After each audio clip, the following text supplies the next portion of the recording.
ഇതിനെക്കുറിച്ച് പറയുകയാണെങ്കിൽ ഇതിനകത്ത് നമുക്ക് ബ്ലൂടൂത്ത് കണക്ടിവിറ്റി, വൈഫൈ കണക്ടിവിറ്റി, അല്ലാണ്ട് നമുക്ക് സ്വതവേ ഉപയോഗിക്കുന്ന കീ കണക്ടിവിറ്റി, അല്ലാണ്ട് കീപാഡായിട്ടും നമുക്ക് യൂസ് ചെയ്യാം. ഇതിനകത്ത് 5 യൂസേഴ്സ് നമുക്ക് മിനിമം സെറ്റ് ചെയ്യാൻ പറ്റുന്നതാണ്. ഒരാൾക്ക് ടെമ്പററി ആയിട്ട് പാസ്വേഡ് കൊടുക്കണമെങ്കിൽ നമുക്ക് പാസ്വേഡ് അവർക്ക് നമ്മൾക്ക് നമ്മുടെ കയ്യിൽ നിന്ന് തന്നെ ഉണ്ടാക്കി നൽകാവുന്ന. അപ്പോൾ ഇതാണ് ഇതിൻ്റെ ഒരു വർക്കിംഗ് മോഡൽ എന്ന് പറയുന്നത്. അപ്പോൾ നമുക്ക് ഇത് ജസ്റ്റ് വർക്ക് ചെയ്ത് കാണിച്ചു തരാം.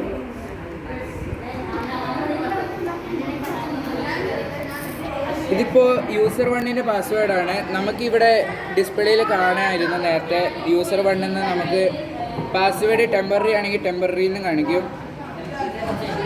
പിന്നെ ഇതിനകത്ത് മെയിനായിട്ട് വരുന്ന ഒരു ബ്ലൂടൂത്ത് ചിപ്പാണ്. ഈ ചിപ്പ് വെച്ചിട്ട് നമുക്ക് ഫോണിൽ ഒരു ആപ്പ് ഉണ്ട്. ആ ആപ്പ് വഴി നമുക്ക് ഈ ലോക്ക് കൺട്രോൾ ചെയ്യാൻ പറ്റും. ഇത് വീടുകളിൽ വന്നു കഴിഞ്ഞാലുള്ള ഗുണം, നമുക്ക് ഒരു താക്കോല് എപ്പോഴും കൊണ്ടു കിടക്കേണ്ട ആവശ്യമില്ല. താക്കോല് പോയാലും നമുക്ക് ഉപയോഗിക്കാൻ പറ്റും. പക്ഷേ ഇതിൻ്റെ ദൂഷ്യവശങ്ങൾ എന്ന് പറയുകയാണെങ്കിൽ ഇത് നമുക്ക് സോഫ്റ്റ്വെയറിൻ്റെ ചില കുഴപ്പങ്ങളുണ്ടാവും, ബാറ്ററി പ്രോബ്ലംസ്, അങ്ങനെ പ്രോബ്ലങ്ങളുണ്ടാവും.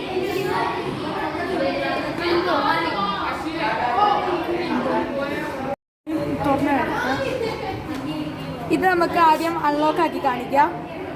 ഇതിനകത്ത് ആദ്യത്തെ പാസ്വേഡാണ് ഞാൻ പഠിക്കുന്നത്.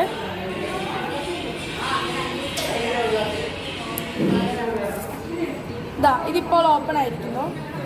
ഇത് വർക്ക് ചെയ്യുന്നതെന്ന് വെച്ച് കഴിഞ്ഞാൽ ഒരു ആദ്യ യൂണോയുടെ സഹായത്താൽ ഒരു ബ്ലൂടൂത്ത് ചിപ്പും ഒരു കീപാഡും ഒരു LCD പ്രിന്റബിൾ ഡിസ്പ്ലേയും പിന്നെ ഒരു SG90 180°.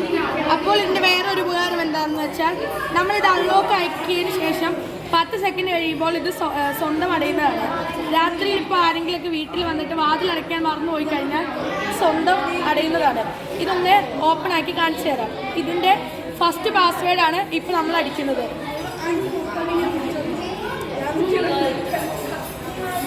ഇതിപ്പോൾ ഓപ്പണായി. ഇതിന് 10 സെക്കൻഡ് കഴിയുമ്പോൾ വീണ്ടും സ്വന്തം ഇത് അടയുന്നതാണ്. വാതിലടയ്ക്കാൻ മറന്നു പോകുന്നവർക്കൊക്കെ ഇത് വളരെ ഉപകാരപ്രദമാണ്. ഇതിപ്പോൾ അറിഞ്ഞിരിക്കുന്നു.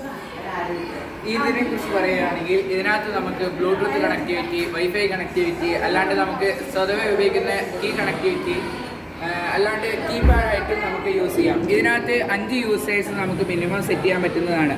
ഒരാൾക്ക് ടെമ്പററി ആയിട്ട് പാസ്വേഡ് കൊടുക്കണമെങ്കിൽ നമുക്ക് പാസ്വേഡ് അവർക്ക് നമ്മൾക്ക് നമ്മുടെ കയ്യിൽ നിന്ന് തന്നെ ഉണ്ടാക്കി നൽകാവുന്നതാണ്. പിന്നെ ഈ ബ്ലൂടൂത്ത് വഴി വരുമ്പോൾ നമുക്ക് ഈ വീടുകളിലെ വേറെ ആൾക്കാർ വരുമ്പോൾ നമുക്ക് ബ്ലൂടൂത്ത് വഴി പാസ്വേഡ് പറഞ്ഞു കൊടുത്തു കഴിഞ്ഞാൽ അപ്പോൾ അൺലോക്ക് ചെയ്യാൻ സാധിക്കുന്നതാണ്. ഈ ടെമ്പററി പാസ്വേഡിൻ്റെ ഉപയോഗം എന്ന് വെച്ച് കഴിഞ്ഞാൽ ഒറ്റ തവണ ആ ടെമ്പററി പാസ്വേഡ് ഉപയോഗിക്കാൻ പറ്റുള്ളൂ. പിന്നെ നമുക്ക് വേറെ ഒറിജിനൽ പാസ്വേഡ് ഉപയോഗിച്ചാലാണ് അത് ലോക്ക് അൺലോക്ക് ചെയ്യാൻ പറ്റുള്ളൂ. ഇപ്പോൾ ജസ്റ്റ് ഇതിൻ്റെ ഒരു ഡെമോ കാണിച്ചു തരാം. അപ്പോൾ ഇതാണ് ഇതിൻ്റെ ഒരു വർക്കിംഗ് മോഡൽ എന്ന് പറയുന്നത്.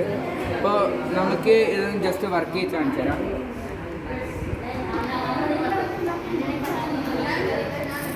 ഇതിപ്പോൾ യൂസർ 1ൻ്റെ പാസ്വേഡാണ്. നമുക്കിവിടെ ഡിസ്പ്ലേയിൽ കാണാമായിരുന്നു നേരത്തെ.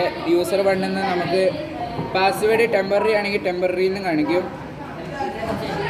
പിന്നെ ഇതിനകത്ത് മെയിനായിട്ട് വരുന്ന ഒരു ബ്ലൂടൂത്ത് ചിപ്പാണ്. ഈ ചിപ്പ് വെച്ചിട്ട് നമുക്ക് ഫോണിൽ ഒരു ആപ്പ് ഉണ്ട്. ആ ആപ്പ് വഴി നമുക്ക് ഇത് നമുക്ക് ആദ്യം അൺലോക്ക് ആക്കി കാണിക്കാം. ഇതിനകത്ത് ആദ്യത്തെ പാസ്വേഡാണ് ഞാൻ പഠിക്കുന്നത്.